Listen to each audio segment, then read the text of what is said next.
get discontent, right to fight for it. There are many student organizations, there are many democratic student organizations. I don't say every student should follow BJP, every student should follow ABVP and nothing like that. They have every right to go. But Cockroach Janata Party is not a new thing. It has been created by people like Aam Aadmi Party and other things. Their social media has created it. They are trying to spread something through social media. Their presence is there only in social media. They don't have any base for it. Earlier also Hardik Patel also made same way when he started that Patel movement through social media only. These are all momentary things in the country. It will go, it will come and go. That's all. Sir 12 ఏళ్ళు అయినా కూడా తెలంగాణ ఉద్యమకారులను గుర్తించలేని పరిస్థితుల్లో తెలంగాణ ఉంది అంటున్నారు. దానికి కారణం ఎవరు అంటారు? ఇచ్చినటువంటి కాంగ్రెస్ అంటారా, తెచ్చినామంటున్న బీఆర్ఎస్ అంటారా, అందులో భాగమైనటువంటి మీరు అంటారు? ఈ రెండు ప్రభుత్వాలు మేము కూడా దాంట్లో పార్టిసిపేట్ చేసినాం కదా. మా వాళ్ళు కూడా వాళ్ళ మీటింగ్ పోతున్నారు. అంటే మీరు కూడా అడగాలి కదా ఉద్యమకారులను గుర్తించాలి. మేము అడుగుతున్నాం కదా. మేమే వాళ్ళ వచ్చేది మా పార్టీలకి ఎక్కువ. సార్ బీఆర్ఎస్ పట్టించుకోలేదు, కాంగ్రెస్ మీరే పట్టించుకోండి సార్ మా దగ్గరికి వస్తున్నారు వాళ్ళు. కాబట్టి సంతోషం. ఇవ్వాలైనా ఉద్యమకారుల మీటింగ్ పెట్టిండో ఉద్యమకారులకు న్యాయం చేయాలని చెప్పేసి నేను ప్రభుత్వాన్ని రిక్వెస్ట్ చేస్తా ఉన్నాను. సార్ బీజేపీ పాలిత ప్రాంతాల్లో రాష్ట్రాలు ఎక్కడైనా తెలంగాణ రాష్ట్రం కంటే ఎక్కువ అభివృద్ధి చేశారని నిరూపిస్తే నా పదవికి రాజీనామా చేస్తానని చెప్పి కేటీఆర్ ఛాలెంజ్ చేసిండు. కేటీఆర్ ఆ ఛాలెంజ్ ఏమైనా స్వీకరిస్తారా మీరు? దాంతో పాటు ఇంకొకటి బండి భగీరథ ఇష్యూతో పార్టీకి ఏమైనా నష్టం జరిగిందా? లే, కేటీఆర్ గారు ఛాలెంజ్ ఏం చేస్తాడు? ఆయన ఇప్పుడు అపోజిషన్ కదా, ఆయన ఏం చేస్తాడు? ఎమ్మెల్యేకి రిజైన్ చేస్తాడు, రాజకీయాలకు రిజైన్ చేస్తాడు.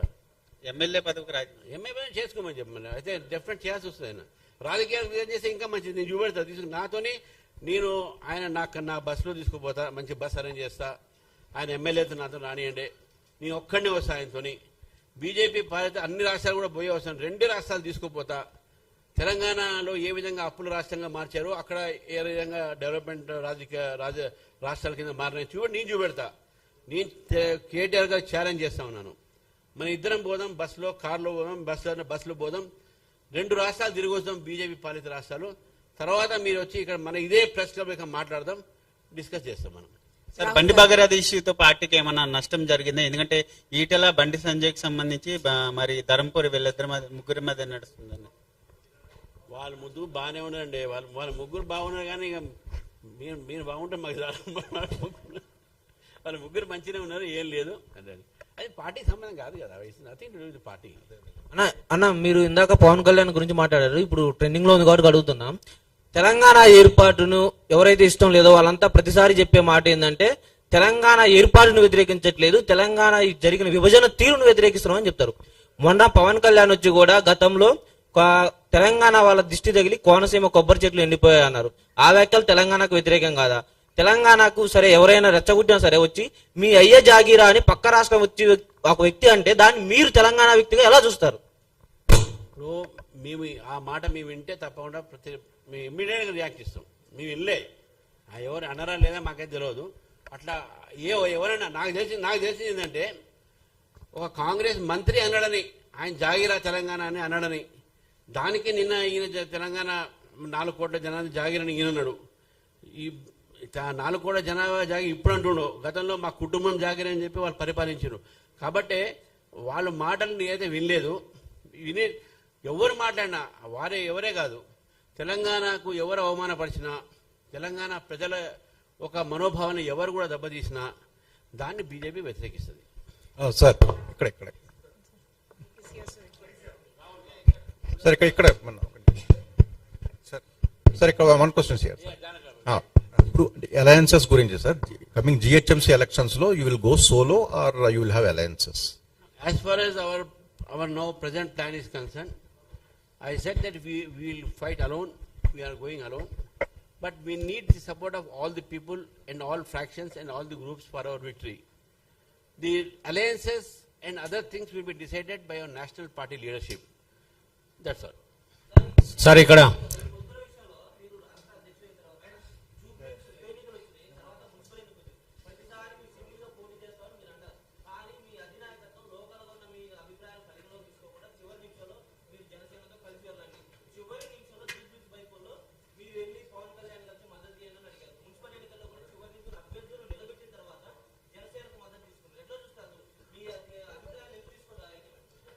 మేము హైకమాండ్తో బై ఎలక్షన్స్ మున్సిపాలిటీ మేము డిస్కస్ చేయలే కదా. వాళ్ళు వచ్చినప్పుడు మా దగ్గర వచ్చినప్పుడు మీ సపోర్ట్ తీసుకోవాలి కదా. ఇప్పుడు ఎలక్షన్స్లో ఎవరు సపోర్ట్ చేస్తా అంటే సపోర్ట్ తీసుకుంటాం, మీ సపోర్ట్ ఎవరు వద్దనం కదా. అంతవరకు కానీ మీరు దాంట్లో హైకమాండ్ ఎప్పుడు బై ఎలక్షన్కి హైకమాండ్ ఎప్పుడు ఇన్వాల్వ్ కాదు. మున్సిపల్ ఎలక్షన్లో కూడా మీ ఎవరిని అడగలేదు, మీ వాళ్ళే సపోర్ట్ చేస్తా అన్నారు కాబట్టి మీ సపోర్ట్ తీసుకున్నాం. సార్ రామచంద్ర గారు, sir CM Revanth Reddy is looking up to BJP for various issues sir. For the cause of Telangana ఈ సేయింగ్ దట్ ఎలక్షన్స్ టైంలోనే రాజకీయాలు ఉంటాయి, మిగతా టైంలో for the cause of state I look up to, అంటే బీజేపీ హెల్ప్ అడుగుతున్నారు. బీట్ వేరియస్ ఫ్లాగ్షిప్ స్కీమ్స్, లేకపోయినా Tummidihatti project కానీ బీజేపీ కలిసి వస్తే బాగుంటది అని అంటున్నారు. What is your take on that? Sir Tummidihatti కానీ ఇంకేదైనా కానీ now he's in the government, he's chief minister. If he has got ఏదైనా పక్క రాష్ట్రంలో ముఖ్యమంత్రి అవసరం ఉంటే పోండి, మీ అపోజ్ చేయలే కదా. దాన్ని మా పార్టీ దగ్గర ఆయన వచ్చి మీరు కూడా రాండి మాతో అప్పుడు మేము ఆలోచిస్తాం. ఆయన మా దగ్గర రాలే కదా, ఆయన మన డైరెక్ట్గా ముఖ్యమంత్రితో మాట్లాడవచ్చు. గతంలో కూడా మాట్లాడారు, గతంలో బీఆర్ఎస్ ప్రభుత్వం ఉన్నప్పుడు కూడా మా దగ్గర రాలే, వాళ్ళు డైరెక్ట్గా ముఖ్యమంత్రితో మాట్లాడారు. ఇప్పుడు కూడా ఆయన ముఖ్యమంత్రి మాట్లాడవచ్చు, దానికి మేము వ్యతిరేకించట్లే కదా. ఆయన ఏంటంటే కిషన్ రెడ్డి గారు మీరు అపాయింట్మెంట్ ఇప్పాలి అంటే నువ్వు ముఖ్యమంత్రి, ఆయన ఎందుకు ఇప్పిస్తాడు? ప్రజలు కలిసి నిన్ను ఆయన ఎందుకు ఇప్పారంటే ముఖ్యమంత్రి మీకు అపాయింట్మెంట్ కిషన్ రెడ్డి ఎందుకు ఇప్పాలి? ఆయనకు మీరు మాట్లాడలేరా? అపాయింట్మెంట్ తీసుకోలేరా? మీరు అపాయింట్మెంట్ లెటర్ చూపెట్టండి. ఆయనకి ఇవ్వలేదంటే మీరు అడుగుతాం ఆయన కూడా, సార్ ఆయన అడుగుతున్నట్ట మీరు అపాయింట్మెంట్ చూపెట్టలేదని. ఇదేంటంటే ప్రజలు తప్పుదారి పట్టడానికి అదేదో మేము అడ్డుకుంటాం. మేము ఏ ప్రభుత్వం ఉన్నా కూడా ఒక రాజకీయ పార్టీగా మీరు రాజకీయాలు ఒక పబ్లిక్ ఇష్యూ మీరు చేస్తాం, కానీ ప్రభుత్వ నిర్ణయాలు ప్రజా వ్యతిరేకంగా లేకపోతే ప్రజా ప్రయోజనం కోసం ఉన్నది అని అంటే తప్పకుండా మేము ప్రజల ఒక ప్రయోజనం కోసము, ప్రజల ఒక హితం కోసము మేము రాజకీయాలు చేయము, వాళ్ళతో సపోర్ట్ చేస్తాం కూడా మేము. కానీ రేవంత్ రెడ్డి గారు వారి మనసులో రాజకీయం ఎక్కువ ఉన్నది, వాస్తవాలు తక్కువ ఉన్నాయి ఆయన దగ్గర.